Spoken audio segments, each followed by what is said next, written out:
तो आपने सवाल किए होंगे 15 तक। 15 तक में से मुझको एक सवाल कराना है जिसमें आपको एक चीज बतानी है। क्वेश्चन नंबर 14 देखेंगे सब इधर।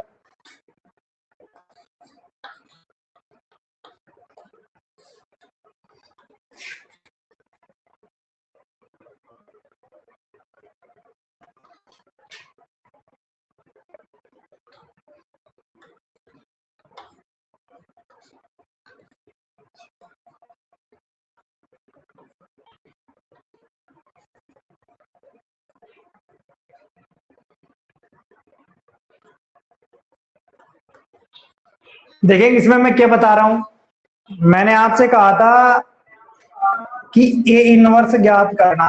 हम 4.3 में भी पढ़ेंगे। वहां क्या होता है, हमको सारणिक तो सॉरी आवर्त दिया जाता है। आवर्त को किसी अंग्रेजी में हालांकि बड़ी अक्षर से लिखते हैं, सारणिक बनाकर उसको हल किया जाता है और जो उसका आंसर आता है वो किसमें आता है, आवर्त में। तब मैंने आपको ए इनवर्स ज्ञात करने का फॉर्मूला भी लिखवाया था, एडजॉइंट ऑफ ए बटे सारणिक ए। लेकिन इसमें ये होता है ए इनवर्स का अस्तित्व कब होगा, ए इनवर्स का अस्तित्व कब होगा, उसके लिए क्या किया जाता है, हमको उसकी सारणिक बनाई जाती है। क्या बनाई जाती है, सारणिक। तब ये भी दो प्रकार की होती है, तो व्युत्क्रमणीय आवर्त और एक अव्युत्क्रमणीय आवर्त। तब व्युत्क्रमणीय आवर्त की परिभाषा होता है, माना ए कोई एक वर्ग आवर्त है, तब यह व्युत्क्रमणीय आवर्त कहलाता है यदि और केवल यदि सारणिक ए का मान नॉट इक्वल क्या होना चाहिए, 0। ये 2019 के पेपर में 1 नंबर में आया था, इसकी परिभाषा आई थी, व्युत्क्रमणीय आवर्त की परिभाषा लिखिए, जिसमें आपको लिखना था माना ए, ये फिर ऐसे लिखनी थी, यदि ए एक वर्ग आवर्त है तब यह व्युत्क्रमणीय आवर्त कहलाता है यदि सारणिक ए नॉट इक्वल क्या हो, 0। तब हम कह सकते हैं कि उसका ए इनवर्स ज्ञात किया जा सकता है। यदि सारणिक ए का मान क्या आ जाता है, 0 आ जाता है, तो वो कहलाता है अव्युत्क्रमणीय आवर्त। इसका अर्थ ये हो गया उसका ए इनवर्स ज्ञात नहीं किया जा सकता। हम ए इनवर्स ही तो पढ़ रहे हैं। अब जैसे आपका क्वेश्चन नंबर 14 है, इसमें फिर 3 क्वेश्चन और बच जाते हैं 3x3 के। इसका हमने ए इनवर्स ज्ञात करेंगे, या फिर हमने काफी सारे क्वेश्चन किए थे, आपने भी किए होंगे। ए इनवर्स ज्ञात करने के लिए वी नो दैट, हम जानते हैं कि आवर्त ए को आप किसी भी आवर्त से गुना कर दोगे, या किसी भी क्या इकाई आवर्त से गुना कर दोगे, तो उस आवर्त में कुछ भी परिवर्तन नहीं होता है। कहने का मतलब आई को आप किसी भी आवर्त से गुना कर लो, 2x2 3x3 वही आवर्त आ जाता है। तो देखेंगे हम ए का मान ए की जगह लिखेंगे और आई का मान आई की जगह लिखेंगे, और ये आवर्त ए का मान है 2 1 4 और 2।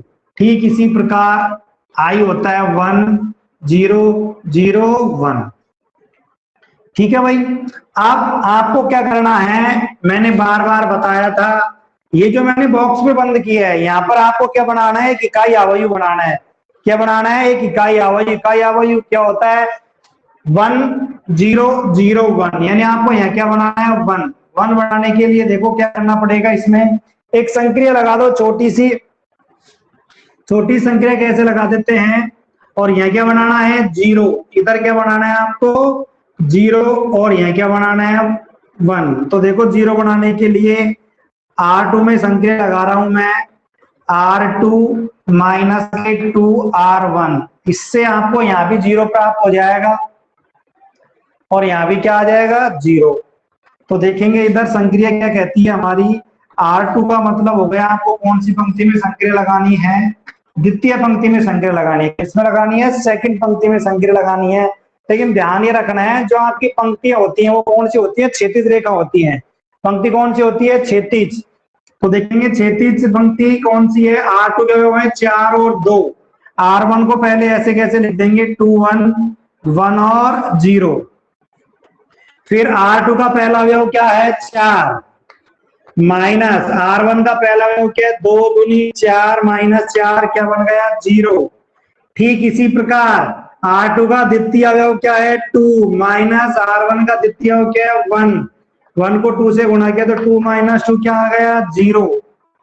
तो देखेंगे इसमें आपको एक नई चीज प्राप्त हुई है। नई चीज क्या है, यदि किसी सारणी में कोई सी भी पंक्ति या कोई सा भी स्तंभ का प्रत्येक अवयव किसी सारणी की किसी भी एक पंक्ति या किसी भी एक स्तंभ का प्रत्येक अवयव क्या हो जाता है शून्य, क्या हो जाता है शून्य, प्रत्येक अवयव क्या हो शून्य, तब हम कह सकते हैं उसका ए इनवर्स ज्ञात नहीं किया जा सकता।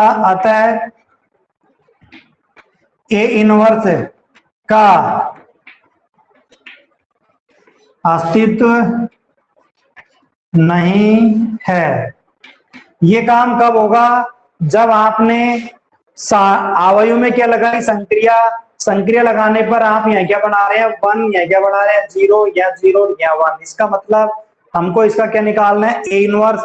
ए इनवर्स कैसे ज्ञात किया जाएगा, जब हम संक्रिया लगाएंगे। संक्रिया किस किस में लगेंगी, पंक्ति में और स्तंभ में। पंक्ति स्तंभ को जोड़ो घटाओ कुछ भी करो, आपको यहाँ क्या बनाना है इकाई अवयव बनाना है। इकाई अवयव बनाने पर संक्रिया लगाने पर यदि यहाँ पर आपका किसी भी एक पंक्ति में किसी भी एक स्तंभ में प्रत्येक अवयव क्या बन जाए उसका शून्य बन जाए, क्या बन जाए शून्य, तब हम कह सकते हैं उसका ए इनवर्स ज्ञात नहीं किया जा सकता, उसका ए इनवर्स ज्ञात नहीं किया जा सकता। अभी अभी मैंने आपको बताया था 4.3 में पढ़ेंगे हम ए इनवर्स। ए इनवर्स का मतलब होता है व्युत्क्रमणीय अवयव। व्युत्क्रमणीय अवयव यानी कि व्युत्क्रम अवयव कोई आपके पास में अवयव ए, इसका व्युत्क्रम हो जाएगा 1/a। आप a की पावर है 1, ये जाएगा ऊपर तो इसकी पावर क्या बन जाएगी -1। ये क्या कहलाता है आपका व्युत्क्रमणीय अवयव। ये कब संभव नहीं होगा, जब किसी भी अवयव में या तो किसी भी पंक्ति के सभी अवयव क्या हो शून्य या स्तंभ के सभी अवयव क्या हो शून्य, तब उस अवयव का ए इनवर्स ज्ञात नहीं किया जा सकता। तो सभी स्टूडेंट इसको नोट कर लेंगे, ध्यान क्या रखना है। काम वो ये दे रखा है आपको, इसकी सहायता आपको यहाँ पर क्या बनाना है इकाई अवयव बनाना। इकाई अवयव क्या होता है 1 0 0 1। बनाने के लिए आपने संक्रिया लगाई, इसी संक्रिया से दूसरी पंक्ति के सभी अवयव क्या बन गए 0। जब सभी अवयव 0 बन जाते हैं तब हम कह सकते हैं उसका ए इनवर्स ज्ञात नहीं किया जा सकता। तो सभी स्टूडेंट नोट कर लेंगे। 14 क्वेश्चनों में से एक ये क्वेश्चन ऐसा है जिसका ए इनवर्स ज्ञात नहीं किया जा सकता। नोट कर लो सब।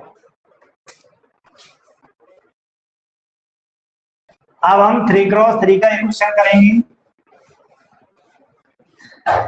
लेकिन एग्जाम में 3x3 का क्वेश्चन नहीं आया अब तक कभी भी। उसका रीजन होता है क्योंकि क्वेश्चन आता है इसमें से कितने नंबर का 3 नंबर का, और जो 3x3 का क्वेश्चन होता है वो कम से कम 5 नंबर में माना जाता है, क्योंकि वो काफी बड़ा होता है। उसके अंदर 9 अवयव होते हैं। 9 अवयवों को इस प्रकार सेट किया जाता है कि हमारे पास क्या प्राप्त हो जाए एक इकाई अवयव प्राप्त हो जाए। तो देखेंगे इधर 3 क्वेश्चन है, एक एग्जाम्पल है, एक दो विविध में भी सवाल होंगे। तो आपका क्वेश्चन नंबर 15 16 और 17, इसमें से हम 17 क्वेश्चन कर रहे हैं। ये एग्जाम की दृष्टि से इंपॉर्टेंट नहीं है। आपको यदि एग्जाम में 3 नंबर चाहिए तो 1 से लेकर कितने तक के क्वेश्चन नंबर 15 तक के सभी को अच्छी तरीके से तैयार करने। अब ये क्यों दृष्टि से सही नहीं है, अभी आप देखोगे जब हम क्वेश्चन को हल करेंगे। नंबर छोटे होते हैं, लेकिन आपका जो क्वेश्चन नंबर 15 16 17 है वो 5 नंबर लाया है। तो क्वेश्चन क्या कह रहा है, प्रारंभिक संक्रिया के प्रयोग द्वारा अवयव ए का व्युत्क्रमणीय अवयव ज्ञात कीजिए। तो आपको देखो ए क्या दे रखा है, ए दे रखा है आपको माना अवयव ए बराबर कितने क्रॉस का है 3x3 का। ए क्या दे रखा है आपको, पहली पंक्ति में दे रखा है 2 0 -1, और दूसरी पंक्ति में दे रखा है 5 1 और 0। फिर हमको तीसरी पंक्ति में दे रखा है 0 1 3। अच्छी तरीके से ध्यान रखेंगे, क्वेश्चन को ढंग से उतारना है और हल करने का तरीका सबको आना चाहिए। हमको अवयव दे रखा है ए का प्रारंभिक संक्रियाओं के प्रयोग द्वारा इसका क्या निकालो, ए इनवर्स। जब हम चौथा चैप्टर पढ़ेंगे तो क्वेश्चन ये लिखा है अवयव ए का व्युत्क्रमणीय अवयव ज्ञात कीजिए। वो ये नहीं लिखेगा कि प्रारंभिक संक्रिया का प्रयोग करके निकालो या फिर एडजॉइंट ऑफ ए सेकंडज की सहायता से इसका क्या निकालो आप, ए इनवर्स। वहां आप किसी भी तरीके से हल कर सकते हो, लेकिन ये तरीका मैंने आपको अच्छे तरीके से समझा दिया। अगले चैप्टर में वो तरीका भी समझा देंगे। दोनों में से जब मैं आपसे पूछूंगा कि कौन सा अच्छा लगता है आपको, तो आपका आंसर यही होगा, सर हमको तो ये सेकंडज वाला सबसे अच्छा लगता है, क्योंकि उसमें कोई दिक्कत नहीं आती है, ना संक्रियाओं का लफड़ा होता है, अवयव दिया जाता है, उसका प्रसार करते हैं, सेकंडज निकालते हैं, सूत्र की सहायता से ए इनवर्स याद किया जाता है। अब आपको देखो अवयव दे रखा है ए में देखो क्या दे रखा है, पहली पंक्ति में 2 0 -1। ये किसका काम कर रहे हैं, आपका R1 का। ठीक इसी प्रकार R2 का काम कर रहा है 5 1 0 और 0 1 3 किसका काम कर रहा है, R3 का। ये C1 है, ये C2 है और ये C3 है। C1 काम कर रहा है 2 5 0 0 1 1 -1 0 3। अब हम इसको हल कर रहे हैं प्रारंभिक संक्रियाओं का प्रयोग करके। वी नो दैट, हम जानते हैं कि ए बराबर क्या होता है, आई ए का मान ए की जगह लिखेंगे और बराबर आई का मान आई की जगह लिखेंगे और ये ऐसे के ऐसे। अच्छी तरीके से समझेंगे, क्वेश्चन काफी बड़ा होगा। ठीक है, ये क्वेश्चन समझने का मतलब हो गया आपको ए इनवर्स कोई सा भी हो आपके पास निकाल सकते हो, लेकिन आपको ध्यान रखना है 3 क्वेश्चन है, एक एग्जाम्पल है, 4 क्वेश्चन 3x3 के आपके पूरी प्रश्नावली के अंदर। तो ये क्या है, एग्जाम की दृष्टि से इंपॉर्टेंट नहीं है, वैसे है सीधे ही, जैसे हमने 2x2 का किया वैसे वैसे यहाँ करेंगे। फर्क इतना है 2x2 का इकाई अवयव होता था क्या, 1 0 0 1। 3x3 का होता है 1 0 0 0 1 0 0 0 1। जैसे हमने यहाँ पर इकाई अवयव बनाया था, तो ठीक इसी प्रकार हमको यहाँ पर भी क्या बनाना है, एक इकाई अवयव बनाना है। 2 0 -1 5 1 0 0 1 3। आई का मान क्या होता है, 1 0 0 0 1 0 0 0 1। अब आपको ध्यान रखना है, हमको खा तो 1 चाहिए और खाम को 0 बनाना है। आपका इकाई अवयव क्या कहता है, पहली पंक्ति पहला स्तंभ। अच्छी तरीके से समझेंगे, मैंने जब 2x2 के सवाल करवाए थे, 15 सवाल थे, 14 सवाल थे, सॉरी 14 सवाल में से मैंने कम से कम आपको 8-9 सवाल करवाए थे, जिसमें प्रत्येक अवयव, इसका प्रत्येक अवयव क्या होता है, यहाँ पर पहली पंक्ति पहला स्तंभ 1 1 1 1। तो देखो आपके पास नहीं है, क्या है, और अवयव को नहीं देखना, एक एक अवयव को देखते हुए बनाना है। ये है पहली पंक्ति पहला स्तंभ 2, मुझको यहाँ क्या बनाना है, 1 1। कैसे बनेगा, या तो पहली पंक्ति में मैं 2 का भाग दे दूं, या पहले स्तंभ में 2 का भाग दे दूं, या फिर ये आपका C1 है, ये आपका C2 है, ये आपका C3 है, या मैं फिर संक्रिया किसमें लगा दूं, C1 टेंस 2। संक्रिया जिसमें लग रही है सबसे पहले उसी को ही लिखा जाता है C1 + C3। तो देखेंगे क्या होगा, C1 का मान कितना है, 2। 2 में से -1 मैं जोड़ूंगा, 2 में से मैं -1 जोड़ूंगा तो क्या बचेगा, 2 -1 प्लस का 1। हमको बनाना भी क्या है, प्लस का 1 बनाना है। तो देखेंगे इधर, सभी बच्चे इधर देखेंगे, बोलो समझ में आया नहीं आया।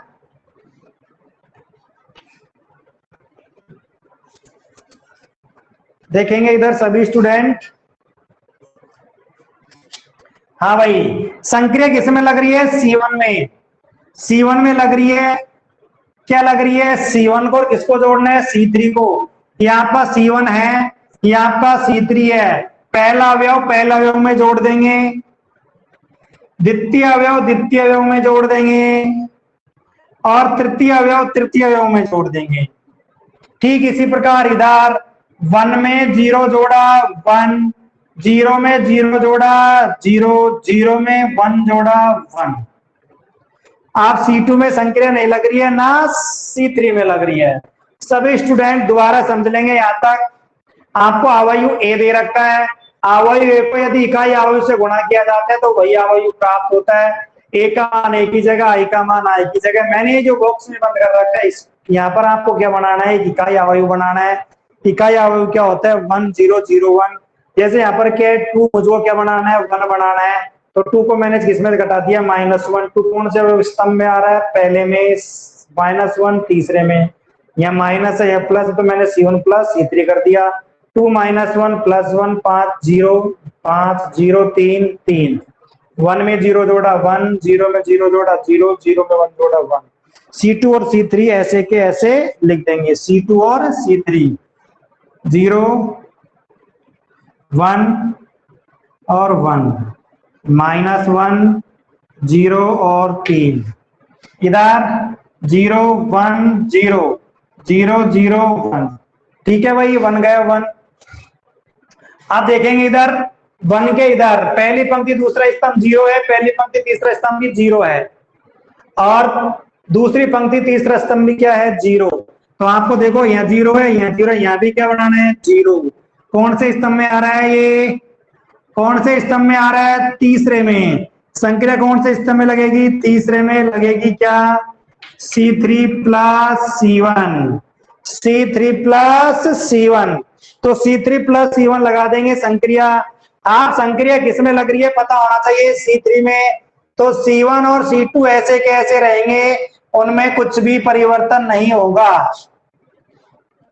तो देखो इधर C1 क्या कह रहा है, 1 5 3। C2 क्या कह रहा है, 0 1 1। आप C3 में क्या जोड़ना है, C1 - 1 + 1, 0 0 में 5 जोड़े तो 5, 3 और 3 कितने हो गए, 6। ठीक है भाई। आप इधर C3 + C1, C3 + C1, तो पहले C1 ऐसे कैसे, 1 0 1। C2 ऐसे कैसे, 0 1 0। C3 में क्या जोड़ना है, C1, 0 में 1 जोड़ा तो 1 आ जाएगा, 0 में 0 जोड़ा तो 0 आ जाएगा, 1 और 1 कितने हो गए, 2। ठीक है भाई। अब हमको देखो क्या बनाना है, यहाँ आपको 1 की आवश्यकता थी, बन गया। यहाँ भी किसकी आवश्यकता है, 1 की, बन गया। अब आपको ये दोनों 0 बनाने हैं, तो 0 बनाने के लिए देखो हम किसमें संक्रिया लगा देते हैं, C1 में संक्रिया लगा रहे हैं हम। किसमें लगा रहे हैं, C1 में। C1 में संक्रिया क्या लगा रहे हैं, C1 tends to C1 - 5 C3। अच्छी तरीके से देखेंगे, C1 में लगाए हैं C1 - 5 C2, 5 नहीं, C2 करो इसको, क्या करो, C2 करेंगे। फिर हम संख्या किसमें लगाएंगे, C3 में। किसमें लगाएंगे, C3 में। C3 - के 5 C2, C3 - 5 C2। मैंने क्या कहा था, जिसमें संख्या लगा रहे हैं वो पहले ऐसे कैसे आएगी, यहाँ C3 है, यहाँ C3 आएगा। पहली संक्रिया क्या है, C1। देखेंगे एक एक संख्या लगाएंगे, बराबर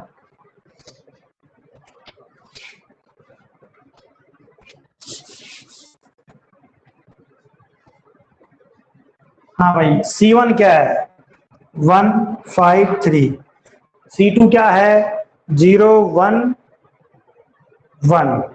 तो C3 में, C1 में लगा रहे हैं हम। C1 का पहला अवयव क्या है, 1, माइनस C2 का पहला अवयव क्या है, 0 0 को किसी से गुणा कर दो तो यहाँ क्या आ जाएगा, 1। ठीक इसी प्रकार C1 का द्वितीय अवयव क्या है, 5, माइनस C2 का द्वितीय अवयव क्या है, 1। 1 को 5 से गुणा किया तो 5 - 5 क्या प्राप्त हुआ, 0। ठीक इसी प्रकार C1 की जगह कितना है, तृतीय अवयव 3 माइनस, और C2 की जगह कितना है, तृतीय अवयव 5। तो 3 - 5 कितने बचे, -2। कितने बचे, -2। अब हमको लगानी है किसमें, इधर भी लगाएंगे C1 - 5 C2 में। C1 का अवयव कितना है, C1 का पहला अवयव है 1 माइनस C2 का द्वितीय अवयव क्या है? पहला अवयव क्या है? 0, 0 को 5 से गुणा किया तो 5 क्या आएगा? 1। ठीक इसी प्रकार C1 का द्वितीय अवयव क्या है? 0 माइनस C2 का द्वितीय अवयव क्या है? 1, 1 को 5 से गुणा किया तो 5, 0 माइनस 5 माइनस के 5। फिर नेक्स्ट इसका तृतीय अवयव क्या है? 1 माइनस C2 का तृतीय अवयव क्या है? 0, 0 को 5 से गुणा किया तो 0 क्या आया? 1। ठीक है भाई। अब हम देखेंगे अगली संक्रिया क्या है? C3। तो C2 ऐसे कैसे लिख दो? 0, 1, 1। अगले में भी लिख देंगे 0, 1, 0, 0, 1, 0। अब हम लगाएंगे C3 में। C3 का पहला अवयव क्या है? C3 का पहला अवयव है 0, इधर माइनस के 5C2। C2 का द्वितीय अवयव है 0, 0 को 5 से गुणा किया 0, 0 माइनस 0 क्या होता है? 0। ठीक इसी प्रकार C3 का द्वितीय अवयव क्या है? 5। C2 का द्वितीय अवयव क्या है? 1, 1 को 5 से गुणा किया तो 5, 5 माइनस 5 भी क्या प्राप्त हुआ? 0। अब हम देखेंगे तृतीय अवयव। C3 का तृतीय अवयव कितना है? 6। C2 का तृतीय अवयव कितना है? 5। एकम 5, 6 माइनस 5 कितने बचे? 1। अब अगले अवयव में लगाएंगे। अगला अवयव क्या कह रहा है? अगला अवयव है C3 का पहला अवयव क्या है? 1 माइनस C2 का क्या है? 0, 0 को 5 से गुणा किया तो 0, 1 माइनस 0 क्या प्राप्त हुआ? 1। C3 का द्वितीय अवयव क्या आ गया भाई? 0। तो C2 का द्वितीय अवयव क्या है? 1, 1 को 5 से गुणा किया तो 5, 0 माइनस 5 कितने आए? माइनस के 5। ठीक। फिर इसका तृतीय अवयव कितना है? 2 माइनस इसका तृतीय अवयव कितना है? 0, 0 को 5 से गुणा किया 0, 2 माइनस 0 कितने आए? 2।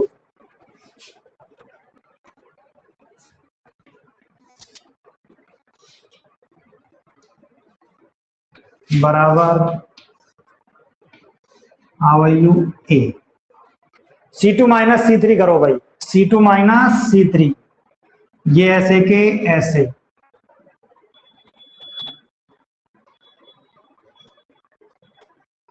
C2 में लगाएंगे C2 minus C3 0, C2 minus C3 1, C2 minus C3 क्या आ गया? 0। अब इधर 0, 0, 1। यहां भी लगाएंगे 1 माइनस के 5 1। C2 minus C3, C2 minus C3 minus के 1, C2 माइनस C3 प्लस के 6 और माइनस के 2। इधर 1 माइनस के 5 और 2। अब आपको एक संक्रिया और लगानी है।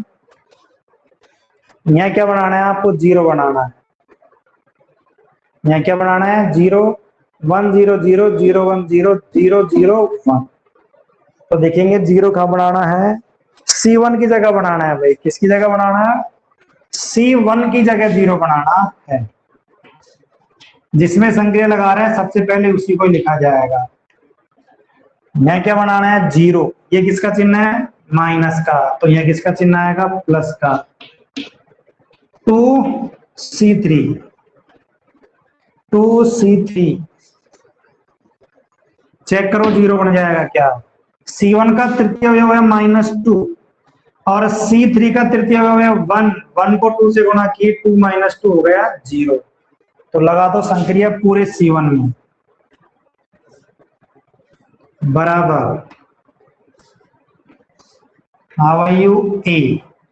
तो C1 में लगाएंगे हम। C1 का पहला अवयव क्या है? 1।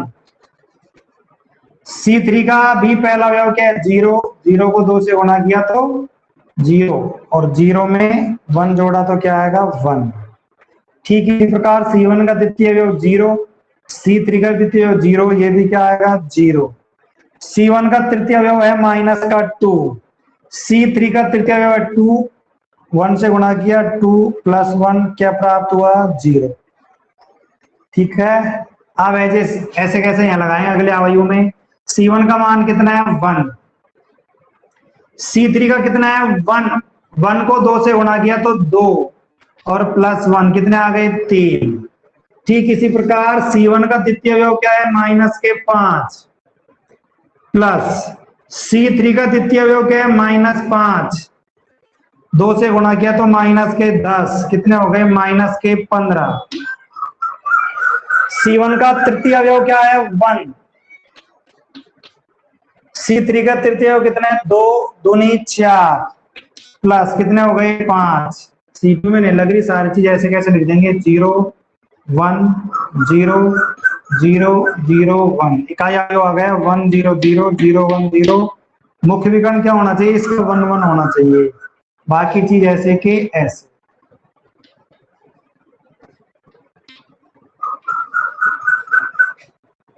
देखेंगे क्या प्राप्त हो गया, ये पूरा क्या बन गया आपका I बराबर अवयु ऐसे के ऐसे, गुणा का पक्षांतर कहा जाएगा भाग में, ये कहा जाएगा ऊपर क्या बनेगा A इनवर्स को इकाई अवयव को किसी से भी गुणा कर दो तो कुछ भी परिवर्तन नहीं होता है, तो हम डायरेक्ट लिख सकते हैं क्या, देखो डायरेक्ट क्या लिख सकते हैं 3 -1 1 -15 6 -5 5 -2 2, हम लिख सकते हैं अतः सीधा ही A इनवर्स बराबर ये इसके बटे में आएगा, बटे में से कहा जाएगा ऊपर A इनवर्स को I से गुणा करेंगे तो कोई प्रभाव नहीं पड़ता है, तो इनवर्स का मान हम डायरेक्ट लिख देंगे 3 -15 5, अगला -1 6 -2 1 -5 और 2। तो देखो अब तक हमने क्वेश्चन किए थे, क्वेश्चन को हम यहाँ से हल करते थे तो आपका यहाँ ज्यादा से ज्यादा यही खत्म हो जाता था। ये क्वेश्चन काफी बड़ा है, कितने क्रॉस का है 3 क्रॉस 3 का, तो इसके एग्जाम में आने की संभावना क्या बहुत कम रहती है। कभी भी ये नहीं आया 2010 या 11 से मेरे पास पेपर रखे हुए हैं 11 12 से अब तक 19 तक के और 20 का भी पेपर है, उनमें से एक भी प्रश्न नहीं है ऐसा। प्रश्न मिलेगा आपको कितने क्रॉस का 2 क्रॉस 2 का, जो हमने 14 प्रश्न किए थे, तो आपको इसको नोट करना है। अब हम चलते हैं आगे, ये आपका 3.4 कंप्लीट है, एक दो क्वेश्चन और करके देखने हैं। तरीका वही है, बस इसमें सिस्टम ये है वहां 2 पंक्ति रहती है 2 स्तंभ या 3 पंक्ति और 3 स्तंभ, संक्रिया उसी प्रकार लगाई जाती है जैसे 2 क्रॉस 2 में लगाते हैं।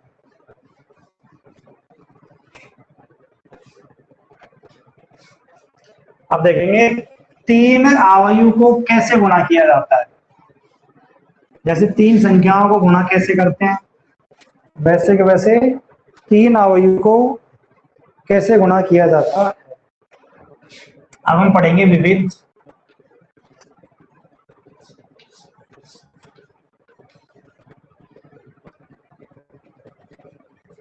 x के किस मान के लिए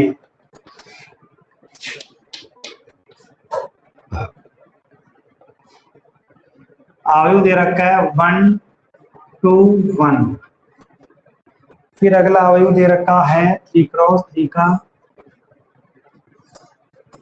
पहली पंक्ति में है 1 2 0, दूसरी पंक्ति में है 2 0 1 और तीसरी पंक्ति में है 1 0 2। फिर आपको अगला अवयव दे रखा है 0 2x बराबर क्या है 0, हो तो किसका मान निकालो x का। देखो कितने अवयव हैं 3 है, इसका क्रम क्या होगा 1 क्रॉस 3, वेरी गुड। अगले का क्रम क्या होगा दूसरे अवयव का क्रम, पूजा बहन जी बताएगी, पूजा बहन जी 3 क्रॉस 3, वेरी गुड। तो देखेंगे 3 अवयव को कैसे गुणा किया जाता है, इसी प्रकार मैं आपसे कह रहा हूं आप मुझको ये बताओ 3 संख्याओं को गुणा कैसे करते हैं। देखो 3 संख्याओं को गुणा करने के लिए जब हमने 11वीं क्लास में सम्मिश्र संख्या टॉपिक पढ़ा था कॉम्प्लेक्स नंबर, उसमें हमने योग संक्रिया के गुणधर्म पढ़े थे और गुणन संक्रिया गुणधर्म पढ़े थे। ऐसे कैसे हमने 11th क्लास में चैप्टर नंबर 12th क्लास में चैप्टर 3 पढ़ा था अवयु, वहां भी ये प्रॉपर्टी आई थी साहचर्य नियम। साहचर्य नियम क्या होता है? साहचर्य नियम को सिद्ध करने के लिए आपके पास कितनी संख्या होनी चाहिए? 3 संख्या ले ली मैंने, 2 गुणा 3 गुणा 5।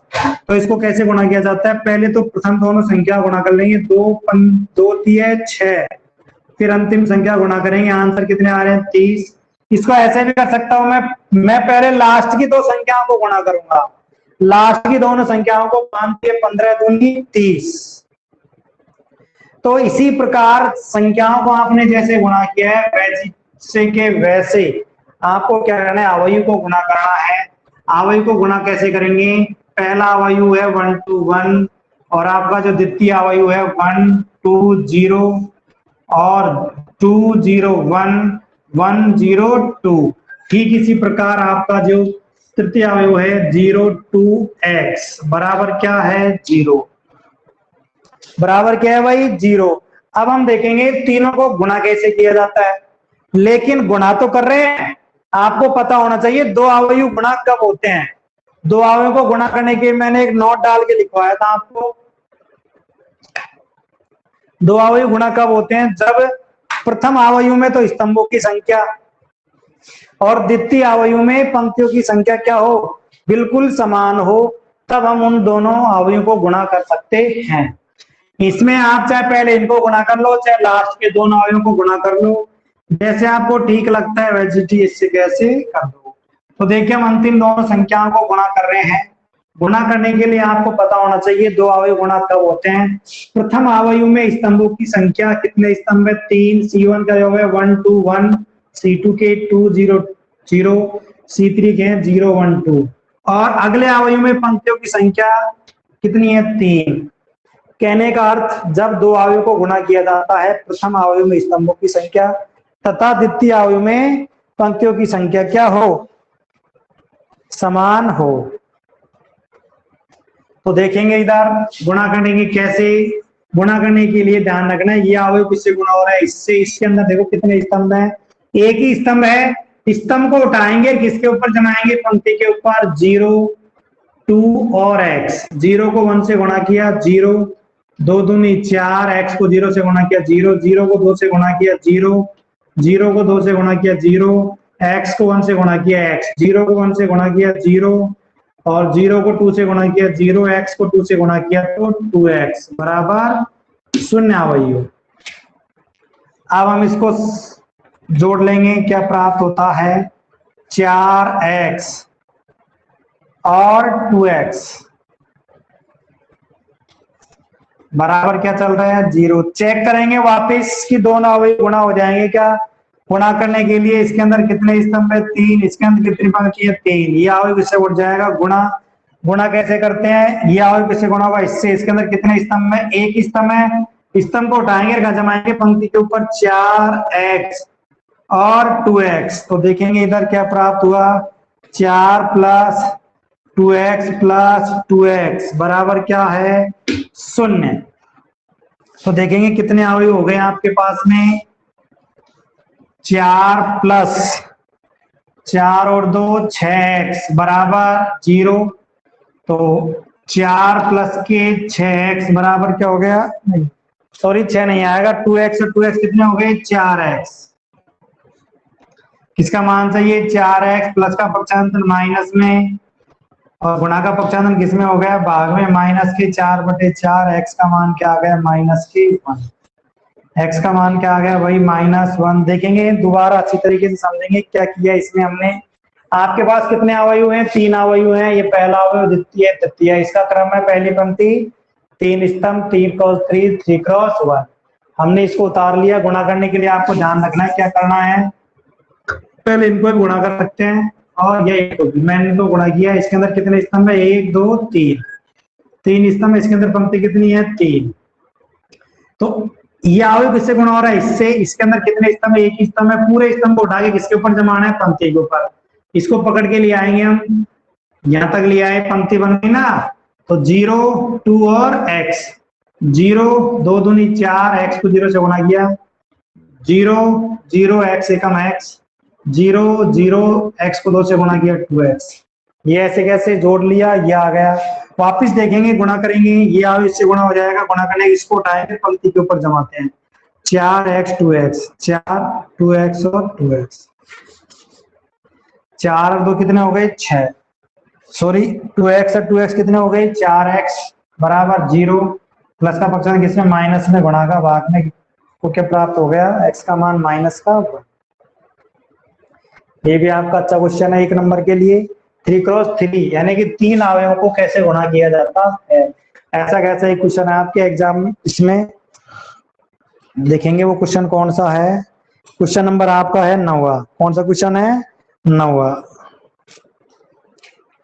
तो मैंने आपको पहले दूसरे तीसरे क्वेश्चन नहीं करवाए। क्यों नहीं करवाए, उसके लिए मुझको आपको 11th क्लास में एक टॉपिक था मैथमेटिकल इंट्रोडक्शन, आयु का सिद्धांत, गणितीय आगमन सिद्धांत। क्या था, गणितीय आगमन सिद्धांत। यहाँ पर चौथा चैप्टर था ट्रिग्नोमेट्रिक फंक्शन के बाद का।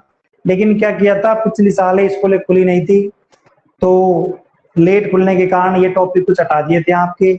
जैसे पहले चैप्टर में से भी हटा दिया था 1.6, दूसरे चैप्टर में से 2.34 हटा दिया था। इस प्रकार चौथा चैप्टर हटा दिया था, एक छठा हटा दिया था, काफी सारे चैप्टर हटा दिए थे। वो जो हटाए थे वो टॉपिक है 12th क्लास में काम में आ रहे हैं। तो उन टॉपिकों को क्या करेंगे, मैं आपको बताऊंगा, तभी तो क्वेश्चन समझ में आएंगे आपके। तो टॉपिकों को बताने के लिए आपको वापिस 11th क्लास की जो पहले की चीजें थी वो सारी चीजें पता होनी चाहिए। अब मैंने चौथा चैप्टर आपके बिल्कुल हटा दिया था, गणितीय आगमन सिद्धांत, मैथमेटिकल प्रिंसिपल, गणितीय आगमन सिद्धांत। तो उसको समझाने के लिए आपको एक तो प्राकृत संख्या क्या होती है वो पता होनी चाहिए। प्राकृत संख्या यदि आप जानते हो तो गणितीय आगमन सिद्धांत को हम हल कर सकते हैं। इससे पहले आप इस क्वेश्चन को अच्छी तरीके से उतार लेंगे। ऐसा कैसे एक नवा क्वेश्चन है उसको भी आपको हल करना है। बाकी के क्वेश्चन हैं जो भी हम करेंगे, इससे पहले आप इस क्वेश्चन को नोट कर लो सभी स्टूडेंट। आपका ये जो टॉपिक है अवयव का खत्म हो गया है, इसमें कोई नई चीज नहीं आएगी। अब हम इसके विविध के सवाल हल करेंगे कंप्लीट। जब विविध के सवाल कर लेंगे उसके बाद में हम नया चैप्टर शुरू करेंगे। इससे अगला चैप्टर नंबर 4 डिटरमाइनेट अवयव। अवयव क्या होता है ये आपको पता होना चाहिए। अवयव के बारे में क्या क्या चीज हमने तीसरे चैप्टर में पढ़ी थी। यदि ये चीज आपको अच्छी तरीके से आती है तभी हम चौथे चैप्टर को अच्छी तरीके से समझ पाएंगे। आपको जितनी भी मेहनत करनी है तीसरे चैप्टर में करनी है, कंप्लीट सारी चीजें पता होनी चाहिए। इकाई अवयव क्या होता है, दो अवयव कब जुड़ते हैं, कब करते हैं, कब गुणा होंगे, समान अवयव क्या होता है, इसके अंदर पहली पंक्ति कौन सी होती है, तीसरा स्तंभ कौन सा होता है, सब कुछ यदि आप जानते हो तो चौथे चैप्टर में आपको बिल्कुल भी समस्या नहीं आएगी। और दोनों चैप्टर मिला के 10 नंबर के, तो 10 नंबर आप आसानी से ले सकते हो। जैसे आपका 8वां क्वेश्चन है, ये भी इंपोर्टेंट क्वेश्चन है, एग्जाम में आ गया काफी बार। मैं कल या परसों आपको पेपर लेके आऊंगा जो आपसे पहले लगे थे आपके 2012 से लेकर 2020 तक के पेपर है मेरे पास। उन पेपरों से हमको सीखने के लिए मिलेगा। जैसे हमने तीसरा चैप्टर कंप्लीट पढ़ लिया, अब आपके दिमाग में आ गया कि ये तो सीधा है, बिल्कुल है, क्वेश्चन कहीं से आ जाए 4 नंबर अपने कटने वाले नहीं है। लेकिन आपको ये भी मालूम होना चाहिए इसमें से क्वेश्चन कैसे कैसे बनते हैं। मैंने जब इसको पढ़ाया था तो आपको बताया था भाई 1 नंबर में ये क्वेश्चन आ सकता है, 1 नंबर में ये हो सकता है, 3 नंबर में ये क्वेश्चन बनता है, 2 नंबर में ये बनता है। तो पेपर जब मैं आपको दिखाऊंगा बताऊंगा भाई ये क्वेश्चन 1 नंबर में आया फलानी सन में, ये 2013 में आया, 15 में आया, तो उससे आपको ये महसूस हो जाएगा कि हमको कौन कौन से क्वेश्चन तैयार करने हैं। एग्जाम में जो भी क्वेश्चन आता है वो बुक से बाहर नहीं आता है, सारे क्वेश्चन बुक के अंदर से ही क्वेश्चन आते हैं। लेकिन हल्का फुल्का चेंज कर देता है, स्टूडेंट क्या समझ लेता है कि सर ये क्वेश्चन तो कहाँ से आ गया, बाहर से आ गया। उस चीज के लिए आपको इसका जो थ्योरेटिकल पार्टीशन है, थ्योरेटिकल जो पार्ट है जो मैंने आपको लिखवाया था वो आपको कंप्लीट अच्छी तरीके से याद होना चाहिए। तो देखेंगे हमारा 8वां क्वेश्चन क्या है। यदि अवयव ए बराबर क्या दे रखा है 3 1 -1 2 हो तो टू प्रूव सिद्ध कीजिए ए square minus 5a plus 7i बराबर क्या है 0। ऐसे पूछा मैंने तीसरे चैप्टर में भी किए थे, 3.2 में भी ऐसे क्वेश्चन किए थे। और जब हम चौथा चैप्टर पढ़ेंगे तब भी आपके पास में ऐसे कम से कम 10 प्रश्न आएंगे। हल करने का तरीका यहाँ है, वो का वो रहेगा, तो देख लो कैसे हल किया जाता है। आपको अच्छी तरीके से समझना है। किसी भी क्वेश्चन को हल करने के लिए सबसे पहले सॉल्यूशन ए दे रखा है, ए स्क्वायर माइनस के 5a और प्लस 7i बराबर क्या लेकर आना है 0। आई का मतलब आपको पता होना चाहिए। हमने अभी अभी 3.4 पढ़ी है, 4 में मैंने कम से कम आपको 8-10 सवाल करवाए हैं। 8-10 सवाल के प्रत्येक सवाल में मैंने आपसे कहा था आई क्या होता है। आई एक इकाई अवयव होता है। इकाई अवयव की परिभाषा होती है यदि किसी वर्ग अवयव का मुख्य विकर्ण का प्रत्येक अवयव 1 1 1 1 1 1 हो 1 1 1 1 हो तो वह एक इकाई अवयव कहलाता है। तो आई किससे गुणा होगा 7 से। आई का मान होता है 1 0 0 1, 7 से गुणा कर लेंगे 7 0 0 1। फिर ए अवयव किससे गुणा हो रहा है 5 से। मैंने आपको एक टॉपिक लिखाया था छोटा सा, अदिश गुणन अवयव। अदिश गुणन अवयव की परिभाषा होती है यदि किसी अवयव को किसी अशून्य संख्या से गुणा कर दिया जाए। अवयव क्या है ए, अशून्य संख्या क्या है 5, अवयव को 5 से गुणा करेंगे तो इसका अर्थ होगा जो ये ए है उसका प्रत्येक अवयव किससे गुणा होना चाहिए 5 से। लेकिन ये क्या है ए स्क्वायर। अब ए स्क्वायर कैसे ज्ञात किया जाता है, कुछ स्टूडेंट क्या करेंगे लिख देंगे ए का वर्ग करने पर ऐसे कर देंगे, ए का वर्ग हो गया 3 का वर्ग 9, 1 का वर्ग 1 माइनस 1 का वर्ग 2 का वर्ग 4। ये गलत है। आपको पता होना चाहिए 2 का स्क्वायर सबने रटका क्या होता है 4। ये भी मालूम होना चाहिए 2 का स्क्वायर 4 कैसे आता है। इसका अर्थ होता है 2 को कितनी बार गुणा करना है 2 बार। 2 गुणा 2 कितने आएंगे 4। ठीक इसी प्रकार आपको क्या निकालना है ए स्क्वायर। तो ए स्क्वायर का अर्थ हो जाता है ए को किससे गुणा करना है ए से गुणा करना है। ये नहीं है कि अवयव का क्या कर दिया पूरे का, स्टूडेंट लिख देगा वर्ग करने पर, दोनों तरफ वर्ग करने पर। इधर ए स्क्वायर बन जाएगा 3 का स्क्वायर 9, 1 का 1 माइनस 1 का 1 2 का 4। वो पूरा क्या हो जाएगा गलत। वर्ग करने का अर्थ होता है उसी संख्या को उसी संख्या से गुणा कीजिए। तो देखेंगे ए स्क्वायर कैसे ज्ञात होगा। ये ए है और ये ए का मान क्या है 3 1 माइनस 1 2। इधर भी ए का मान क्या है 3 1 माइनस 1 और 2। अब हमको गुणा करना है। गुणा करने के लिए मैंने आपको गुणन संक्रिया पढ़ाई थी और मैंने खूब कहा था 2-3 दिन कंटिन्यू गुणा आपको सीखना है, क्योंकि पूरे अवयव में जो डिफिकल्ट टॉपिक है वो क्या है गुणन संक्रिया। दो अवयव गुणा कैसे होते हैं, प्रथम अवयव में स्तंभों की संख्या तथा द्वितीय अवयव में पंक्तियों की संख्या क्या हो बराबर हो, तब दोनों अवयव को क्या किया जा सकता है गुणा। तो देखो पहले अवयव में कितने स्तंभ है 2, द्वितीय अवयव में पंक्ति कितनी है 2। इसका मतलब दोनों अवयव गुणा हो जाएंगे।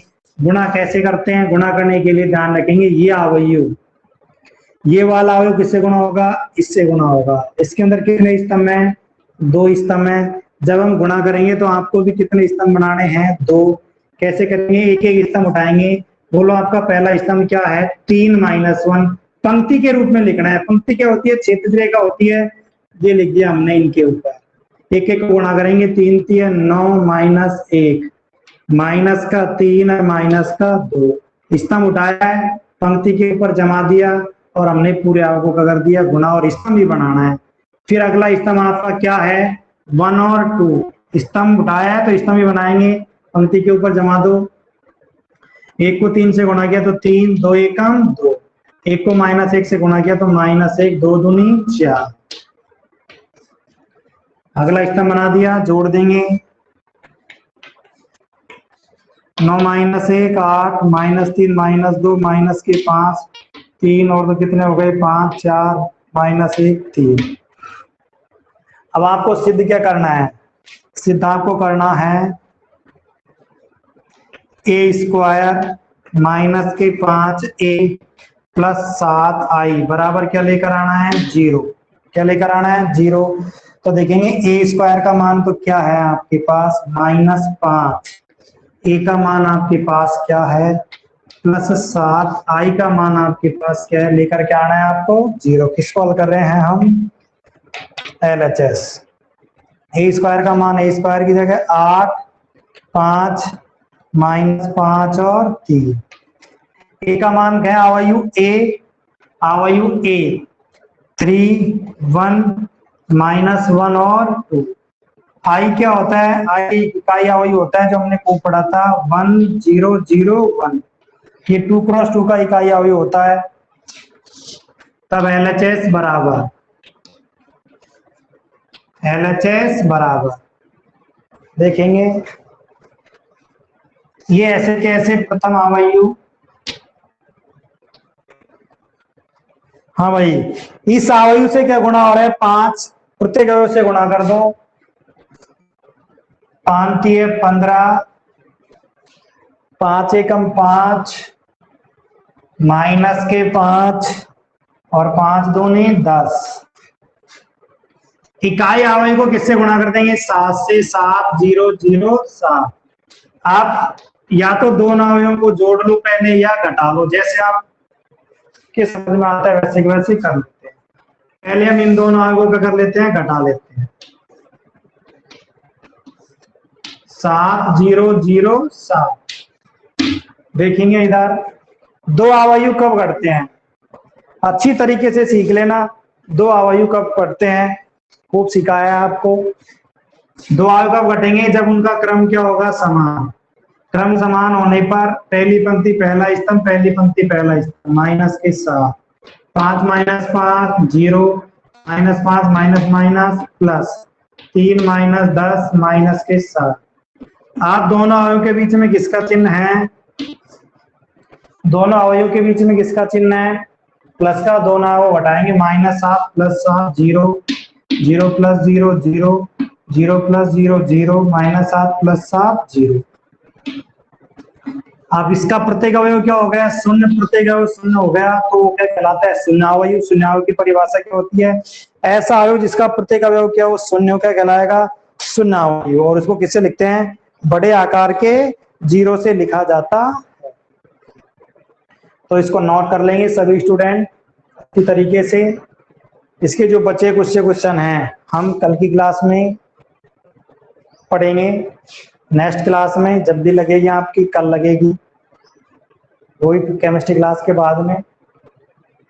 इससे पहले आप पूरे तीसरे चैप्टर को 3.1 से लेकर 3.4 तक के पूरे चैप्टर को अच्छी तरीके से पढ़ लेना, क्योंकि 1 या 2 दिन में ये हमारा चैप्टर बिल्कुल फिनिश हो जाएगा। इसके मैटर की हम बात बिल्कुल नहीं करेंगे। हम पढ़ेंगे इससे अगला चैप्टर सारणिक डिटरमिनेंट आवायु के जैसा है, जैसा सारणिक। सारणिक क्या होता है? पूरा का पूरा आवायु एक सारणिक होती है, ध्यान रखना। तो आपको मैं बार बार जब सारणिक पढ़ाऊंगा तो बार बार आवायु के बारे में बताऊंगा। इससे बढ़िया आप आवायु को अच्छी तरीके से पढ़ लेना। पूरी थ्योरेटिकल पार्टीशन मैंने आपको लिखवाया था, वो कंप्लीट सबको याद होना चाहिए। सभी स्टूडेंट इसको नोट कर लेंगे।